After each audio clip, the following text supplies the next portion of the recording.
First recorded vote of the day. This Wednesday in the U.S. House of Representatives, members voting on the rule to lead to debate on H.J. Res. 90, the World Trade Organization agreement. The resolution reverses congressional approval for U.S. membership in the WTO. And if this rule is adopted, 2 hours of general debate would begin, and then a final vote. And then we'll go back to some more fiscal year 2001 spending bills a bit later. For now, some more background on this WTO legislation from reporter Steve Norton. We taped this interview with him yesterday. Steve Norton of Congress Daily. There's going to be a resolution about the World Trade Organization. What's it about? This is a resolution which basically would, the question is whether the U.S. will withdraw from the 135-member World Trade Organization. The reason why this vote has to occur is that the legislation that created the World Trade Organization and that began the participation of the U.S. in the WTO 5 years ago specifically called for a 5-year review. The President had to submit a report to Congress outlining the progress that the WTO is making and how the U.S. is faring in international trade with regard to market access and agricultural products and intellectual privacy. I mean privacy and intellectual property issues, a whole range of issues, and most notably, of course, recently, the accession of China and Taiwan to the World Trade Organization. That report came out as scheduled in March, and as required, Congress can vote on maintaining membership in the WTO. Who's the sponsor of the resolution? I believe it's Congressman Ron Paul from Texas. Congressman Paul is a former libertarian candidate for the presidency some years ago. I would imagine his concerns about the WTO is that it sort of, the WTO has often been seen as a large organization without any accountability, that doesn't respect national sovereignty. And there are a lot of people who are concerned, of course, on the other end, that the World Trade Organization is making it easier and easier to disregard environmental laws and labor rights, all in the interest of freer trade, which they say benefits only the very few and the very rich. How much support is there for this resolution? There's very, very little support for the resolution. Most members of Congress will likely want to continue U.S. participation in the WTO. The resolution came out of the House Ways and Means Committee some weeks ago on a vote of 35-0, but it was a motion of unfavorable review. So in other words, it's the Ways and Means Committee is essentially sending this to the House floor saying we don't like it, 35-0. Now, that's not to say that there is blanket support for the WTO. As I was saying, there is concern that the U.S., that U.S. law becomes subordinate to an unelected international body, and there are concerns about the enforceability of labor and environmental concerns as well. When the Ways and Means Committee took up this resolution, there were concerns raised from the Republicans as well as the Democrats about the future of the organization. One of the chief things that has come up is the settlement of disputes. In the last couple of years, the U.S. and the European Union have had disputes. Two major ones come to mind, one over bananas. The Europeans prefer to get their bananas from some of their former colonies. The U.S. is saying, no, you should buy bananas from the countries that we like doing business with. And the WTO ruled against the Europeans.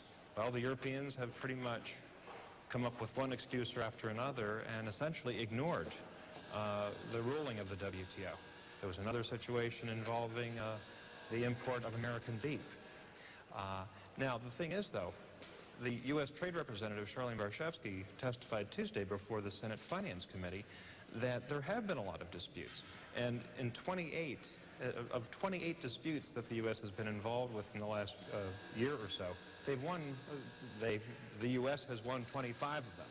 So, yes, there are problems with the enforceability of WTO rulings, and yes, there are disputes, but I think what the administration is trying to bring out is that the World Trade Organization is at least now an organization where countries can come together under a rule of law and actually resolve their differences of opinion. Certainly, there needs to be reforms, because the idea that Europe can thumb its nose at a WTO ruling for year after year certainly erodes the credibility of the organization itself, and that's something that will have to be looked at in the years ahead. Steve Norton works for Congress Daily. Steve Norton joined us yesterday for a preview of this bill on the WTO. It's HJ Res 90, the actual bill there. The HJ Res 528 on the floor refers to the rule, which is what the House is voting on right now. 2 hours of general debate would follow, and then, of course, a final vote. For what purpose the gentleman from Illinois rise? Mr. Speaker, pursuant to H-Res 528, I call up H-Res 90 and ask for its immediate consideration in the House. The clerk will report the title of the joint resolution. House Joint Resolution 90, joint resolution withdrawing the approval of the United States from the agreement establishing the World Trade Organization. Speaker, I ask unanimous consent that all members have 5 legislative days in which to revise and extend their remarks and include extraneous material on H-Res 90. Without objection. Pursuant to House Resolution 528, the gentleman from Illinois, Mr. Crane, the gentleman from Michigan, Mr. Levin, the gentleman from Texas, Mr. Paul, and the gentleman from Oregon, Mr. DeFazio, each will control 30 minutes. The chair recognizes the gentleman from Illinois, Mr. Crane. Thank you, Mr. Speaker. Gentleman will spin. Gentleman may continue. And I yield myself such time as I may consume. Mr. Speaker, I rise in strong opposition to H.J. Res. 90, a resolution to withdraw congressional approval of the agreement establishing the World Trade Organization. The Committee on Ways and Means reported this resolution with an adverse recommendation by a vote of 35-0. Put simply, the consensus in the committee was that it would be unthinkable and illogical for the United States to withdraw from the WTO. The WTO stands apart from many other international institutions in that it functions on a day-to-day basis almost completely in favor of American interests. In setting international rules for trade, the United States has had to make relatively few concessions in exchange for having open access to consumers in 136 other countries. The WTO system is fundamentally American-based rules of the road for commerce that limit discriminatory trade barriers and damaging sanctions. Because of the strength of U.S. leadership since World War II, our trading partners have been willing to accept this structure of fair trade rules and principles. Congress has been heavily involved in the development of these rules and principles since the establishment of the GATT in 1947. At the same time, the WTO cannot prevent the United States from establishing whatever level of food safety or environmental protection on imports that we see fit to impose. The WTO system of fair play only requires that we apply the same standards to both foreign and domestic producers. Since its inception in 1995, the WTO has functioned effectively, aiding our efforts to increase job-creating U.S. exports. The best engine for our impressive economic growth has been expanding international trade under the oversight of the WTO. Since 1995, exports have risen by $235 billion. When we increase exports, in particular, we are increasing the number of high-wage, high-tech jobs in cities and towns across America. There is absolutely no better strategy for improving living standards than to pry away trade barriers and grow foreign products for grow foreign markets, rather, for U.S. products. Nearly 12 million high-wage American jobs depend directly on our ability to export under predictable rules. Rules without a mechanism for enforcement would not mean much. The WTO dispute settlement system succeeds in encouraging the resolution of hundreds of trade conflicts through amicable consultations. In the 27 cases where the U.S. filed a formal challenge to foreign practices, we prevailed in 25. Our victories have won millions of dollars in increased sales for U.S. firms and workers. In establishing the WTO dispute settlement system, Congress insisted on a mechanism with moral authority, but with no power to compel a change in our laws or regulations. Any decision to comply with a WTO panel is solely an internal decision of the United States. In the difficult WTO case against U.S. foreign sales corporations that we are struggling with now, neither the European Union nor the WTO can impose any course of action on the United States. As the world's leading exporter, the United States benefits enormously from the common-sense ground rules of the WTO, such as national treatment, non-discrimination, and due process. This is not a perfect organization by any stretch, but to pull out now would mean reverting to a dark time 60 years ago when international trade was governed by political whim and a dangerous absence of rules and fair practices. And I urge no on the vote on H.J. Res. 90 and reserve the balance of my time. Gentleman reserves the balance. The gentleman from Texas. Thank you, Mr. Speaker. I ask unanimous consent to revise and extend my remarks. Without objection, so ordered. Mr. Speaker, today we have the opportunity to vote to get out of the WTO. We joined the WTO in 1994 in a lame duck session, hurried up because it was fearful that the new members would not capitulate and go along with joining the WTO. The WTO was voted by the House and the Senate as an agreement, and yet it is a treaty. It involves 135 countries. It is a treaty. It's been illegally implemented, and we are obligated to follow the rules of the WTO. This is the size of the agreement that we signed and voted on in 1994. Now, if that is not an entangling alliance, I don't know what could be. It's virtually impossible to go through this and understand exactly what we have agreed to.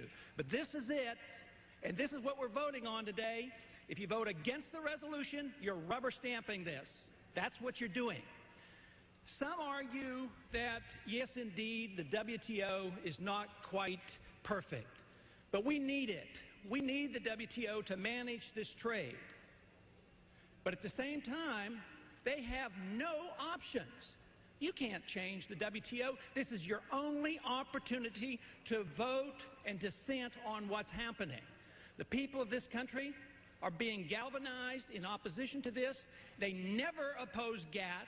GATT did not have the same authority as WTO, but now the WTO is being found to be very offensive to a lot of people around this country. It is said that the WTO has no control of our sovereignty. That's like saying the UN has no control of our sovereignty. Yet, what body in the world directs our foreign policy? Where do we send troops around the world? Where do we put our troops under UN command? Where do we get authority to march into Kosovo and Somalia? From the United Nations. It's the same sort of thing. It's incrementalism. People say, oh, we can always oppose it. That's sort of like saying the income tax is not all that bad. It's only 1% on the rich. We don't have to worry about it, but before we know it, it's out of control. So there is incrementalism here to be concerned about. Now, to the issue of whether or not we are obligated to follow the WTO rules. Congressional Research Service on August 25th, 1999, did a study on the WTO. And their interpretation is this. As a member of the WTO, the United States does commit to act in accordance with the rules of the multilateral body. It is legally obligated to ensure national laws do not conflict with WTO rules. That's why we will be very soon changing our laws to our tax laws to go along with what the WTO tells us to do. Recently, written in an article by Agostino, he says, on June 5th, WTO Director General Michael Moore emphasized the obedience to WTO rulings is not optional.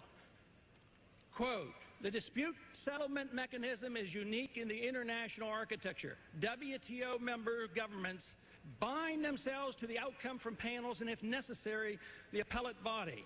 That's why the WTO has attracted so much attention from all sorts of groups who wish to use this mechanism to advance their interests.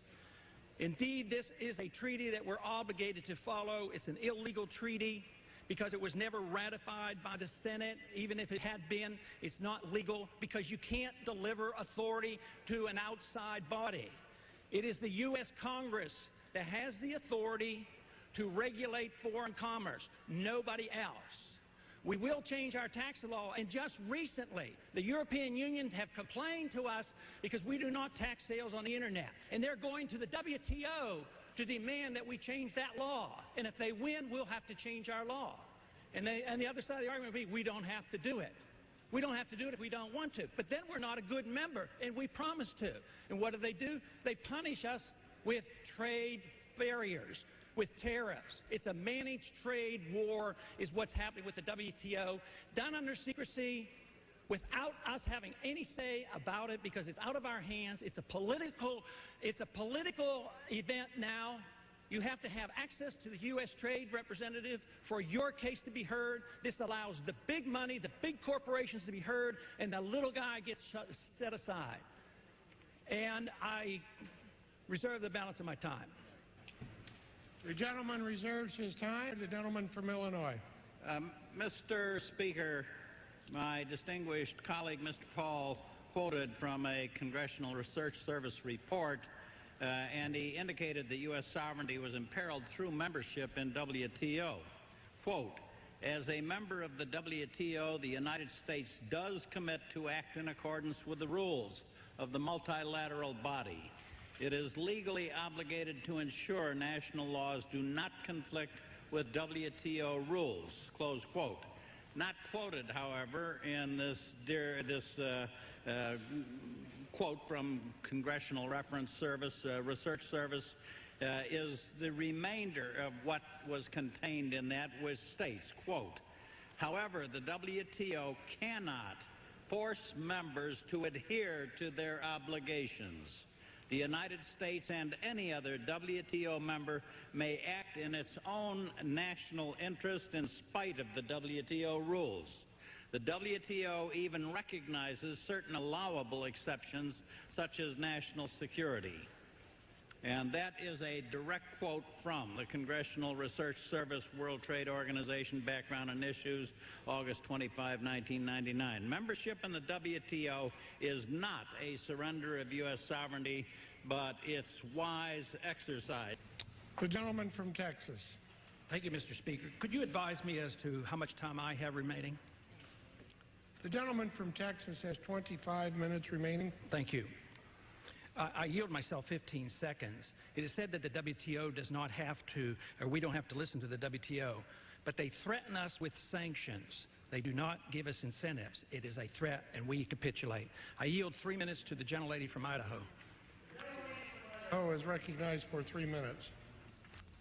Thank you, Mr. Speaker, and I rise in strong support of HJR 90, which would officially withdraw the United States from the World Trade Organization and would fully restore our sovereignty, and I think that is the heart of the problem. Mr. Speaker, as the recent debacle in Seattle clearly demonstrated, the United States has absolutely no business in a bungling international organization that can unconstitutionally raise our taxes and threaten our sovereignty. The Seattle meeting was touted to be an opportunity for nations to openly and freely discuss multilateral trade agreements. In truth, this was simply a charade, and most of the meetings were closed door or secret, where certain bureaucrats and countries were allowed to negotiate while others were left at the doorstep.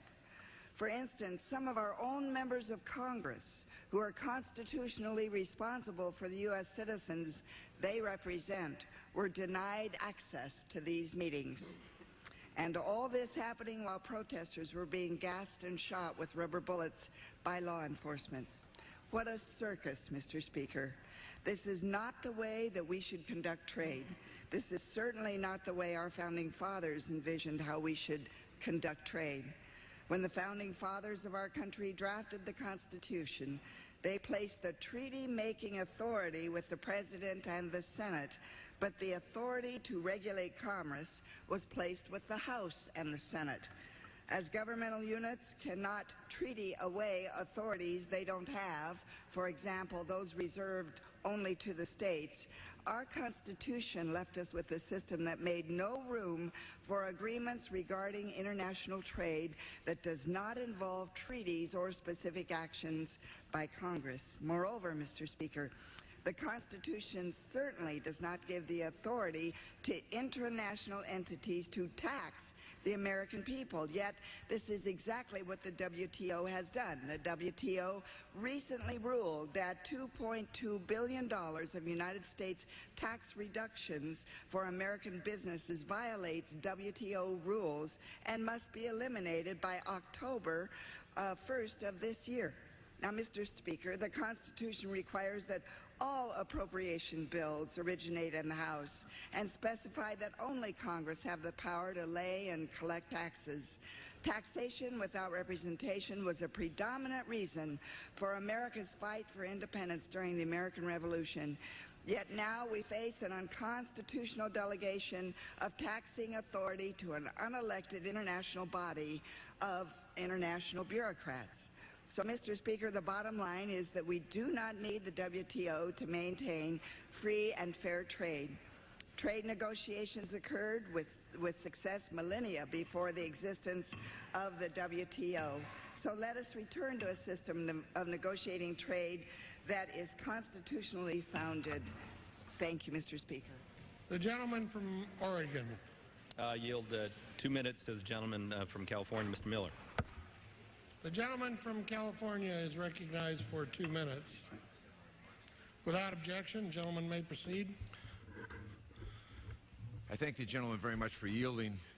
Mr. Speaker, members of the House, although I do not think that withdrawing from WTO is the best course of action right now, the organization must be dramatically reformed to continue to enjoy U.S. support.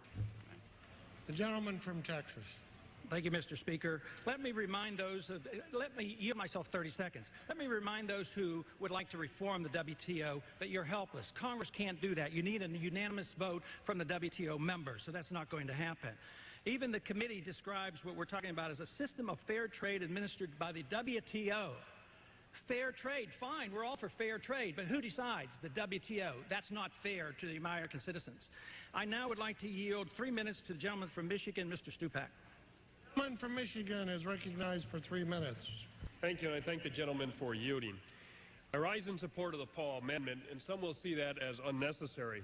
And they say work with the WTO and it will only get better. But what we've seen under the WTO is attacks on our environment, our health and safety standards, and we continue to have steel dumping here in the United States.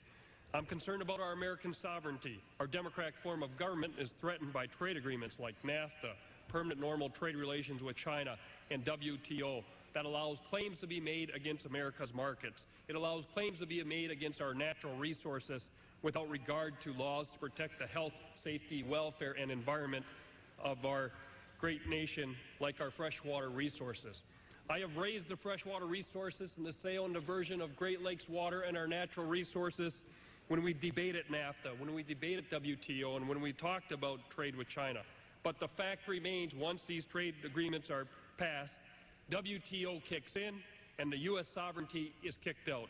Take the Ethel Corporation from Richmond, Virginia, that wanted to put MMT in Canadian gasoline. It's a gas additive. Canada said, no, we want to protect our environment. We want to protect the health and safety of our people. We don't want this stuff in our gas. They went and they filed suit. What happened? Canadian government had to pay them $13 million to put the gas additive in, and now in Canadian gas you find MMT. Well, let's just take the reverse. Now we have a British Columbia company trying to put MTBE, another gas additive, here in the United States. We banned MTBE in California because of our environment. We are banning MTBE in the Commerce Committee, which I sit, because of threat to the health and safety of the American people. But they go to WTO to get them to allow them to sell it in the United States. So the British Columbia firm will now be selling MTBE in the United States. If not, they want $360 million. That's what WTO gives us. A forum. If they can't get our resources, then we have to pay them. Then after we pay them, not only do they get their gas additives, they have to put it in our gas. Who's going to stand up for our environment? Who are the people making decisions with WTO that affect your health, safety, and welfare? Who's going to be the one who's going to stand up for our water resources when the Nova Group wants to ship it? Or when the Columbia River is being attacked both on the Canadian and U.S. side because they want the freshwater resources because of droughts in this country? Who's going to stand up? Who are elected to this WTO? No one here in this Congress knows. We have no say in it. I believe that these WTOs, they are subject to attack on our environment, our sovereignty, our natural resources, and we as Americans have no say in it. So before we lose all of our control over our sovereignty, before we lose all of our control over our natural resources, before we lose all of our control over our environment, the health and safety of our people, we as elected representatives should say enough of WTO, let's get out of it while we still can. The gentleman from Illinois. Mr. Speaker, I now yield 2 minutes to our distinguished colleague from Texas, Chairman of the Ag Committee, Mr. Combest. Thank you, Mr. Gentleman from Texas. Thank you, Mr. Chairman. Mr. Speaker, I rise in very strong opposition to this resolution. As the chairman of the Committee on Agriculture, I know how essential exports are to farmers and ranchers across the United States, but more importantly, U.S. farmers and ranchers recognize the importance of trade to their own success. Withdrawing from the WTO would have the effect of isolating American producers from the rest of the world. For an industry that exports 30% of its production, a resolution such as this would have a devastating impact.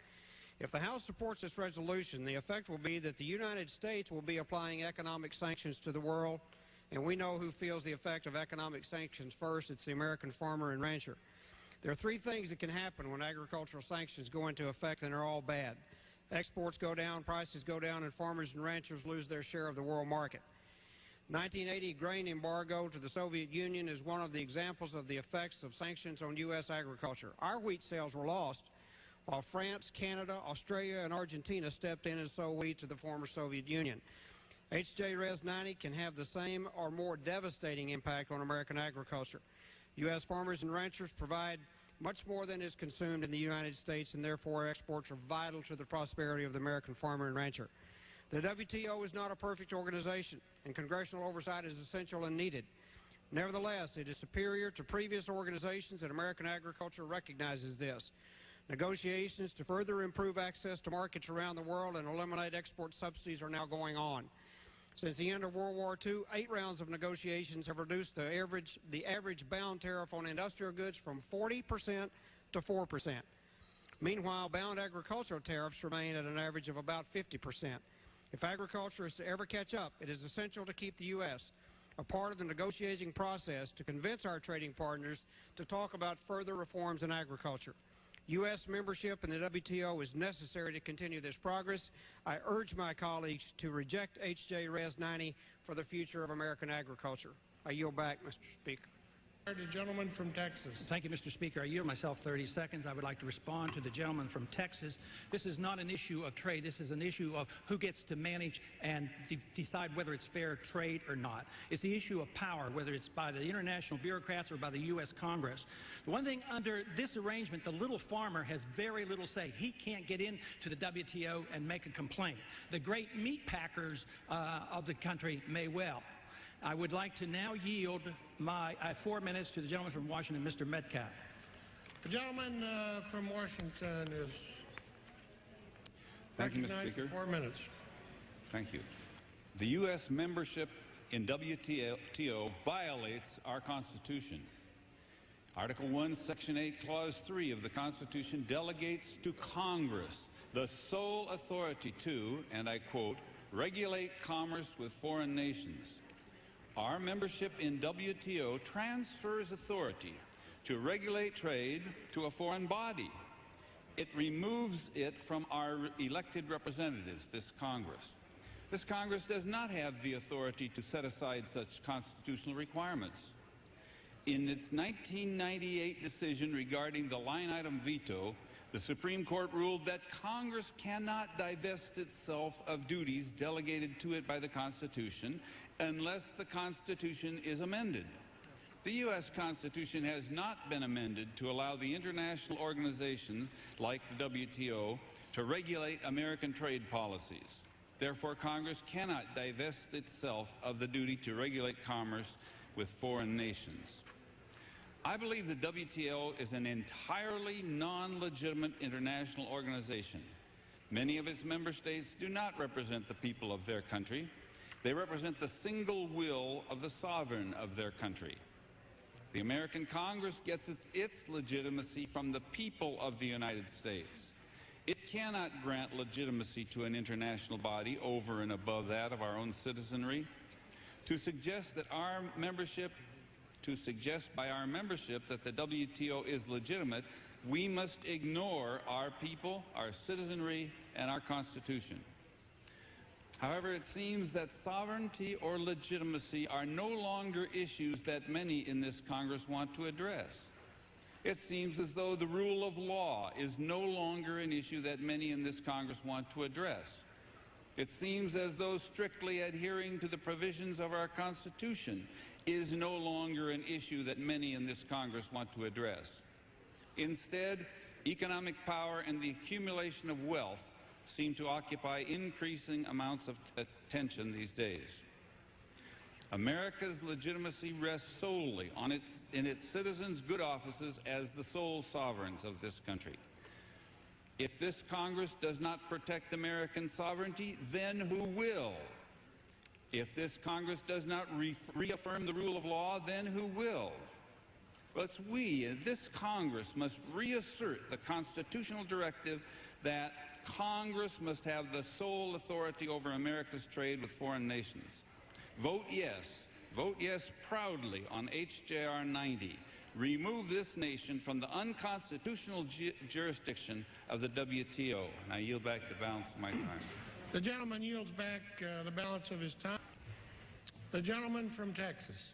Thank you, Mr. Speaker. I yield myself 15 seconds. The Financial Times does support the WTO, but this is what they said after PNTR was passed. Already, many Washington trade lawyers are smacking their lips at the thought of the fees to be earned from bringing dispute cases in the WTO against Chinese trade practices. Says one, what will China be like in the WTO? It's going to be hell on wheels. Close quote. I yield 2 minutes to the gentlelady from Georgia, Ms. McKinney. Gentlelady from Georgia is recognized for 2 minutes. Thank you, Mr. Speaker. The World Trade Organization is in need of serious reform.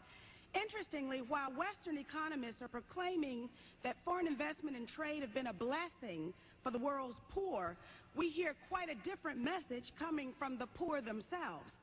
The recent meeting of developing countries from Asia, Africa, and Latin America, known as the G15, saw host Hosni Mubarak say that despite assurances early on that globalization would lead to an improvement in living standards, instead, imbalance in the world economy is increasing instead of decreasing. In fact, in 1999, 45% of the world's income went to the 12% of the world's people who live in rich industrial nations. The 3 richest Americans own more than the world's 20 poorest countries. Developing countries were sold a bill of goods, but so were we. Corporations, with the help of the WTO, have forced workers throughout the world into a deadly game of chicken. The WTO should protect basic social services and prioritize human rights and the environment in an environment that is democratic and transparent. Instead, it hurts the poor, benefits the rich at the expense of us all, and it does it in the secret and in back rooms. This is no way to build a new world order. We need to put our money where our professed values are: fair trade, democracy, respect for workers, sensible environmental standards, and allowing poor countries to grow. I've introduced the Corporate Code of Conduct Act because I don't think that freedom, equality, human dignity, and human rights are for sale. Unfortunately, the folks at WTO don't agree. They have unleashed unbridled corporate excess on all of us. The current system is wrong and in need of a serious fix.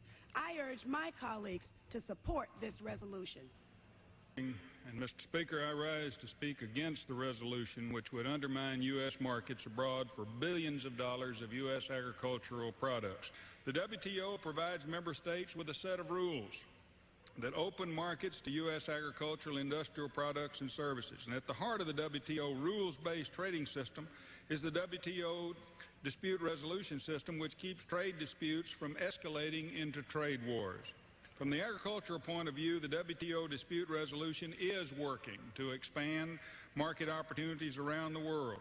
A recently reported victory on Korean beef that add about $35 million a year in U.S. sales to that country.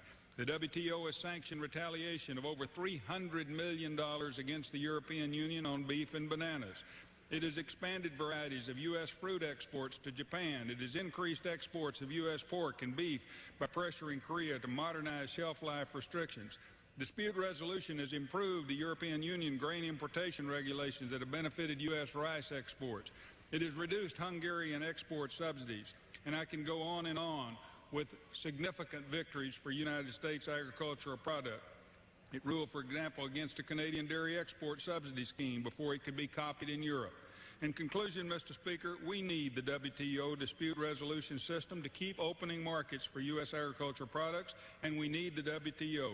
A strong vote against House Joint Resolution 90 will send an important signal to our trading partners that America is ready to lead a new round of WTO negotiations. The gentleman from Texas. Mr. Speaker, I yield myself 30 seconds.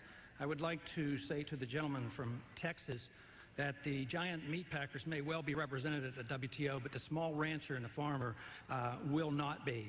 The same people who promote this type of international managed trade where we lose control and it's delivered to an international bureaucracy are the same ones who fight hard to prevent us trading with Cuba and selling our products there. I now would like to yield 3 minutes to the gentleman from California, Mr. Rohrabacher. The gentleman from California is recognized for 3 minutes. Thank you very much, Mr. Chairman. The WTO is a majestic dream that predictably will become the American people's worst nightmare. The lure of more open trade with hundreds of countries is being used as a disguise for an awesome transfer of power and authority that will, in the long run, ill-serve the interests of the American people. Let us recognize that this is not about whether there should be or shouldn't be trade. That's a nonsensical argument. America is the world's largest market, and there will always be countries clamoring for commerce with the American people. The question is, how will we trade, and what will be the procedure that we trade with these countries? The question is if we, through our democratic processes and bilateral agreements negotiated by elected officials, people elected by the people of the United States, will be setting the ground rules for this trade, or whether it will be controlled by international boards, commissions, and committees of the WTO. And let us admit, yes, third world countries and developing countries will probably have more open markets to American and multinational corporations if this WTO goes through and keeps going on. That trade potential, let me point out, is minuscule. We're talking about trade with a bunch of countries like Rwanda or like tiny countries in Paraguay and Latin America as compared to large developing countries. We're going to trade, we're going to give up our rights here in this country to determine our own economic destiny, to open up the markets of these tiny little countries. That's ridiculous. So there is an economic downside if we don't go through with WTO. Yeah, it's a minimal downside. But the potential downside in terms of the loss of the American people to control their own destiny is staggering. Predictably, the boards, commissions, and the rest of the decision-making apparatus of the WTO will, within a decade or two, be dominated by the same crooks and despots who now control so many of these third-world countries that refuse to open up their markets. And that bribery and corruption will come with this centralization of power. There is no doubt about that. You try to predict that that's not going to happen, give me a break. Idealistic globalism is today the greatest threat to freedom and liberty in this country for the people of this country. We should not be transferring power and authority to an unelected, appointed international bureaucracy, and that's what the WTO is all about. Can one foresee a country like Communist China bribing? I would ask for an additional minute. Can one foresee that a country, a powerful country like Communist China, bribing WTO commissioners in the future? How about multinational corporations? Will they try to influence decisions that dramatically impact the standard of living of American people without any protection of our own elected officials? You can bet on it. And you can also bet that they're going to try to just do that and that we won't have anything that we can do about it. Yet we will have little recourse in this whole situation except to quit. I oppose PNTR with Communist China now because it's a dictatorial system. Now we are being eased into a system that will mandate that every despotic regime in the world be treated equally with democratic societies. The WTO plan is a blueprint for bolstering tyrannical regimes throughout the world. Trade will not turn the hearts of these despots, or they will not make honest people out of corrupt officials who end up with power. Please, I ask you to support this. I ask you to support this resolution. Do not sacrifice American liberty on the altar of globalism. The gentleman from Texas. Mr. Speaker, I yield 2 minutes to the gentleman from Georgia, Mr. Norwood. Recognized for 2 minutes. Thank you very much, Mr. Speaker, and Mr. Paul, thank you for the time. I rise to support Mr. Paul's resolution to remove the United States from the WTO, and I hope others in this body will agree with us on that.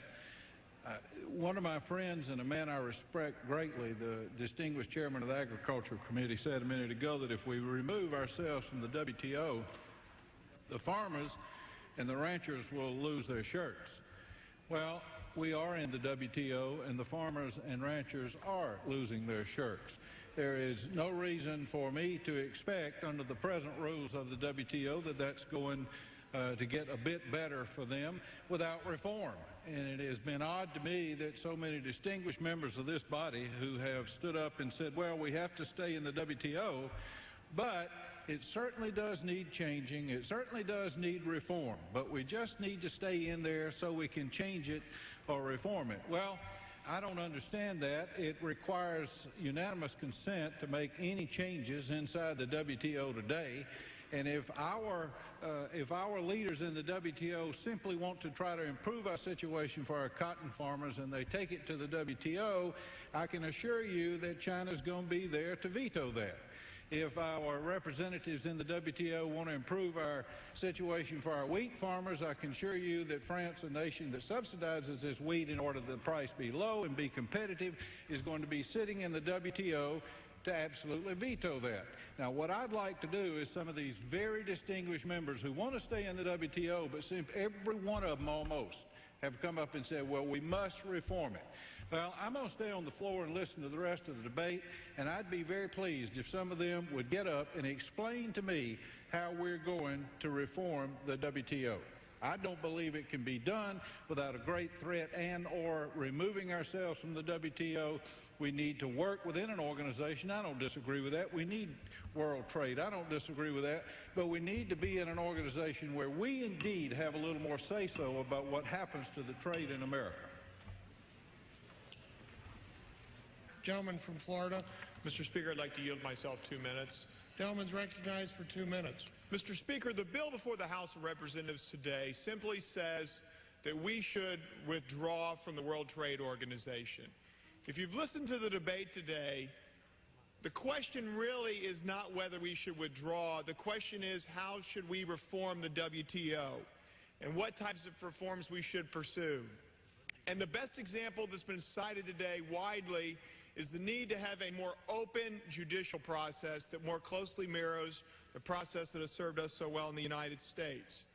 So the question before the House today is really, what tactics should we take in order to pursue reform? And I would suggest that what we should do is stand up and act like leaders as expected by other countries and by the citizens we represent here today. And what they expect us to do is to take specific action and not to simply support some blanket general withdrawal of the WTO. So let's begin to debate the specific types of reforms we need to undertake, and let's pursue our rights in the World Trade Organization to lead an effort for a two-thirds vote to pursue more openness and the other types of reforms we've debated today. And let's use our time on the floor more wisely. Let's debate how we can expand the benefits of trade for everybody, how we can expand the winner's circle, how we can begin to open up the benefits of trade to more small and medium-sized businesses so that they too can enjoy the benefits of trade.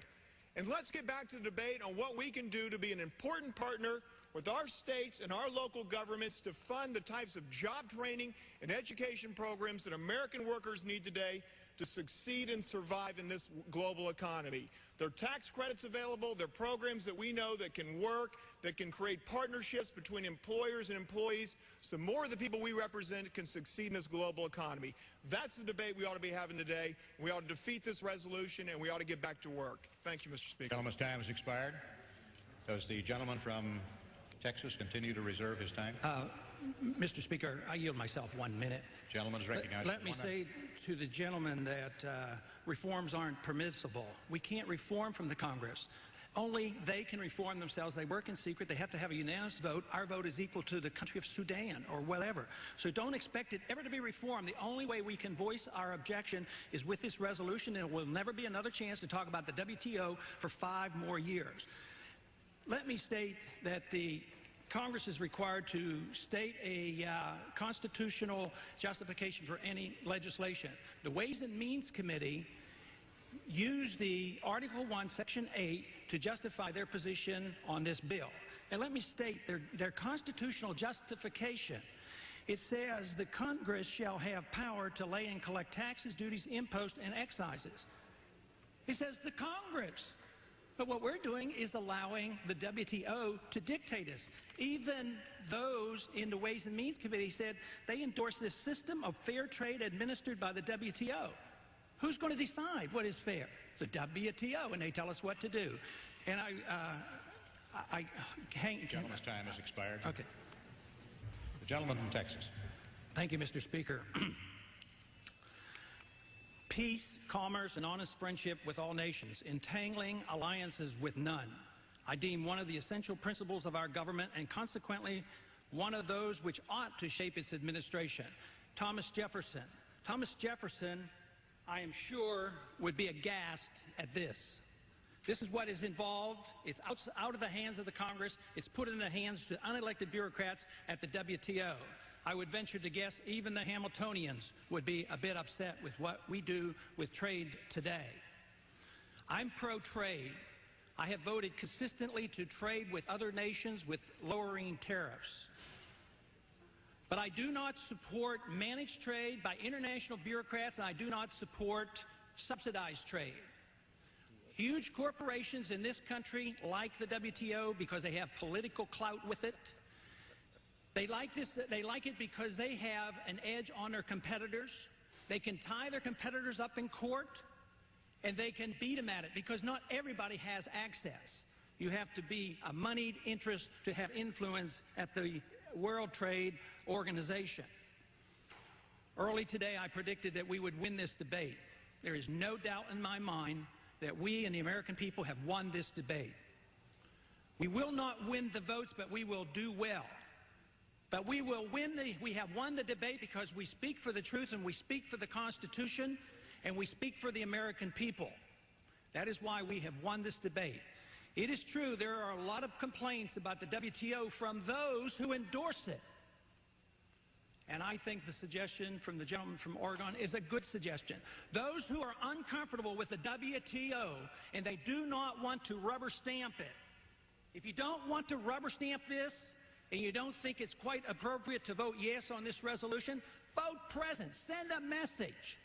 They deserve to hear the message. You have no other way of speaking out. Every 5 years we get a chance to get out of the WTO. You cannot control the WTO. None of us here in the Congress has anything to say. You have to have a unanimous vote. Our vote is equal to all the 134 other countries, and therefore we have very little to say here in the U.S. Congress. Why is it that I have allies on the other side of the aisle where we may well disagree with labor law and environmental law? Very specifically, we agree that the American people have elected us. We have taken an oath of office to obey the Constitution, that we have a responsibility to them, and we should decide what the labor law ought to be. We should decide what the environmental law should be. We should decide what the tax law should be. That's why we have an alliance. But let me remind you, the American people are getting frustrated. They feel this sense of rejection and this loss of control. Because why come to us? We don't have control of the WTO, and they feel like they're being hurt. And this is the reason we're seeing demonstrations. And if this goes on, they say if we didn't have this, we would have anarchy. I predict chaos. I predict chaos from this. This is unmanageable. They'd like to do it in secrecy, and they like to wheel and deal, but it's unmanageable. Let me say there's another reason why we expect chaos in the economy and in trade. It has to do with the trade imbalances. Today we are at record highs. The current account deficit hit another record yesterday. It's 4.5% of the GDP, and it's significant. But unfortunately, the WTO can do nothing about that because that's a currency problem. It's a currency problem. It causes chaos, and yet there will be an attempt by the WTO. Just think of how NAFTA came to the rescue of the Mexican peso immediately after NAFTA was approved. A $50 billion rescue for the politicians and the bankers who loaned money to Mexico. Quite frankly, I have a suspicion that when the Chinese currencies goes to the dump, that will be one of the things that we will do. They will be our trading partner. They're in the family of countries, so therefore we will bail out their currency. That is what I suspect will happen. And why else would the Chinese put up with the nonsense that we pass out about what we're going to do, investigate them and tell them how to write their laws? They have no intention of doing that. I think they do it because there's an interest that they may well see their currency supported by our currency, which is a tax on the American people. This is a sovereignty issue. We do not have the authority in the U.S. House of Representatives to give our authority to the President. We don't have the authority, and we should never permit the President to issue these executive orders the way he does. But this is one step further. We have delivered this sovereignty power to an unelected bunch of bureaucrats at the WTO. All time for debate has now expired. Pursuant to House Resolution 528, the joint resolution is considered read for amendment, and the previous question is ordered. The question is on engrossment and third reading of the joint resolution. All those in favor say aye. Those opposed, no. The ayes have it. The third reading. Joint resolution withdrawing the approval of the United States from the agreement establishing the World Trade Organization. The question is on passage of the joint resolution. All those in favor say aye. Those opposed, no. The noes have it. The joint resolution is not passed. Mr. Speaker. The gentleman, for what purpose does the gentleman from Texas seek recognition? I ask for the yeas and nays. The yeas and nays are requested. All those in favor of taking vote by the yeas and nays will rise and remain standing until counted. A sufficient number having risen, the yeas and nays are ordered. Pursuant to Clause 8 of Rule 20, further proceedings on this question will be postponed.